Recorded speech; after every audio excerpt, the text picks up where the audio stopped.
trying to go to Benson. Thank you, and next up we have Neil.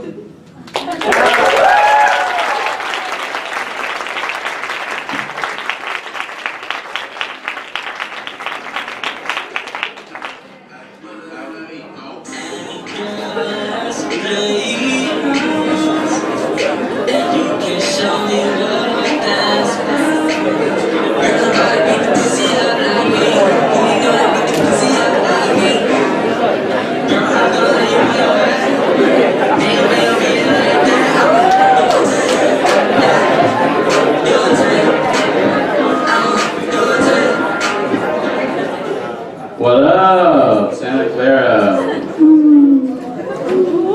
So, this is my first experience, going to a school that's primarily white.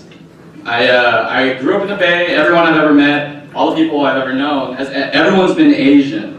So, it's different, obviously. And I never had to deal with people not knowing how to spell my name. That wasn't really a problem before, right? But one of the classes I'm taking this quarter, we have to partner up, right? And the dude's like, hey, we gotta put our names on this Google Doc. I'm like, all right, cool. And he's like, what's your name? And I'm like, oh, it's Neil Nguyen. And he's like, well, I don't know how to spell that. I mean, obviously he doesn't know, right? So I'm like, oh, it's Nguyen, N-G-U. And he's like, no, I'm sorry, I just meant the first part.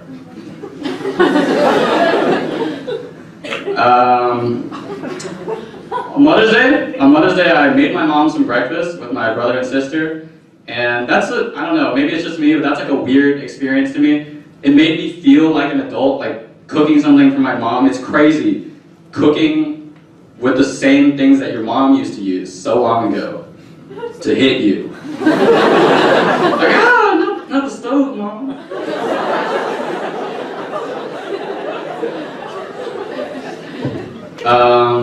Coming up here is not easy. Can we give Ifani some props, please?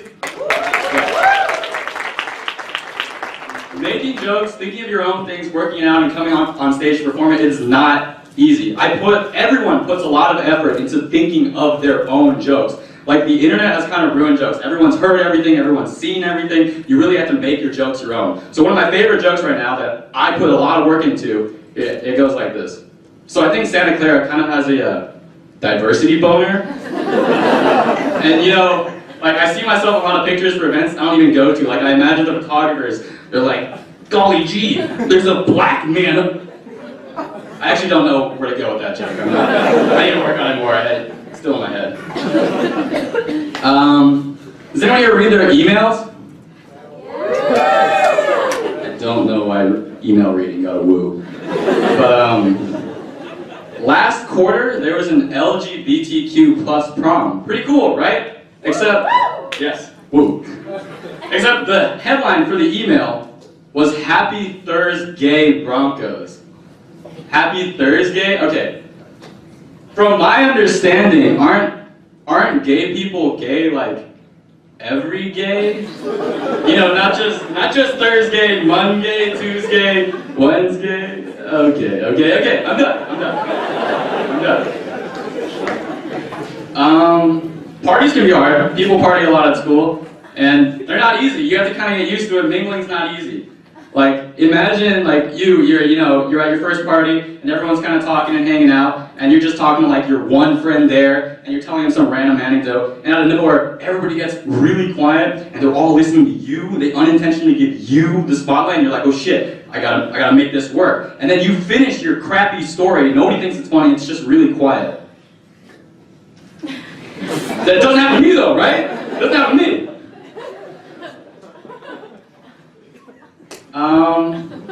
I think my econ teacher might be a little racist. I'm not sure. Maybe I'm just too sensitive.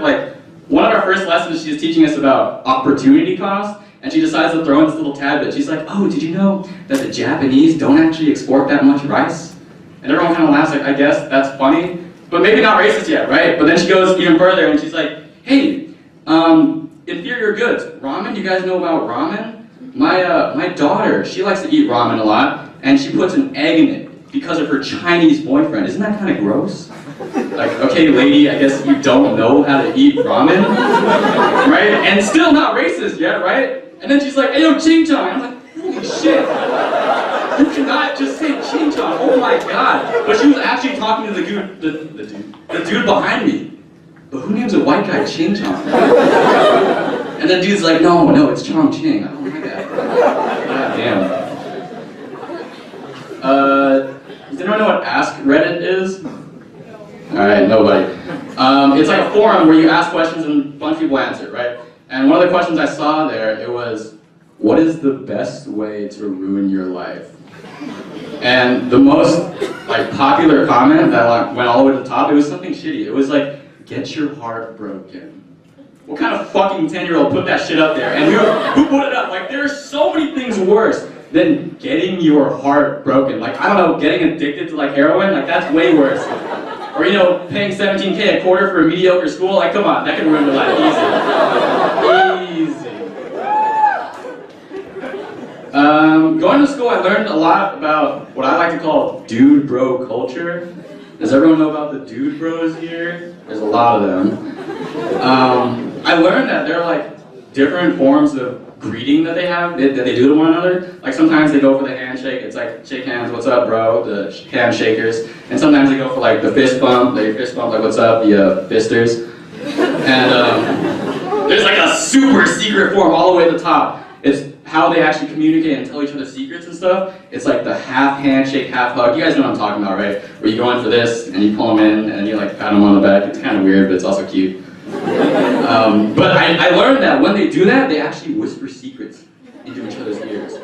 I'm serious. I was at the library, and I was just doing homework, and I saw these two dude bros, very attractive, and they came up to each other, and they did the thing, the half handshake, half hug, what's up, bro? And one of them leans to the other guy's ear. He's like, hey, I heard that girl that you're hooking up with, I heard she has herpes. And the dude's like, no, you heard wrong. I have herpes. And I was like, oh my god, that's crazy. Did you get it from my diversity boner? But I have another story about dude bros where I was getting to the library, yeah. I was getting to the library and it was really wet and I fell down. Not because I suck, it was wet, I swear. And I was just kind of on the ground, groaning in pain. Nobody went up to me to help me up, right? So I was just laying there like a loser. And out of nowhere, this dude comes out of the library to help me up.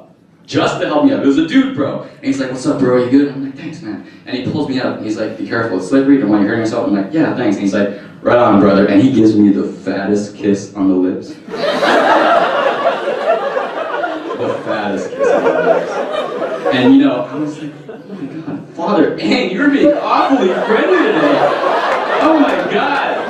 And then he's like, thanks bro. And then he gives me a fist bump. Oh my god, I never took you for a fister. Alright, I forgot to throw this out at someone, so I'm just gonna do it. I saw your hand, dude. I'm gonna try. Alright, other dude gets it. You think I'm funny? My phone number's on the back. Flip it around. It's not. It's not there.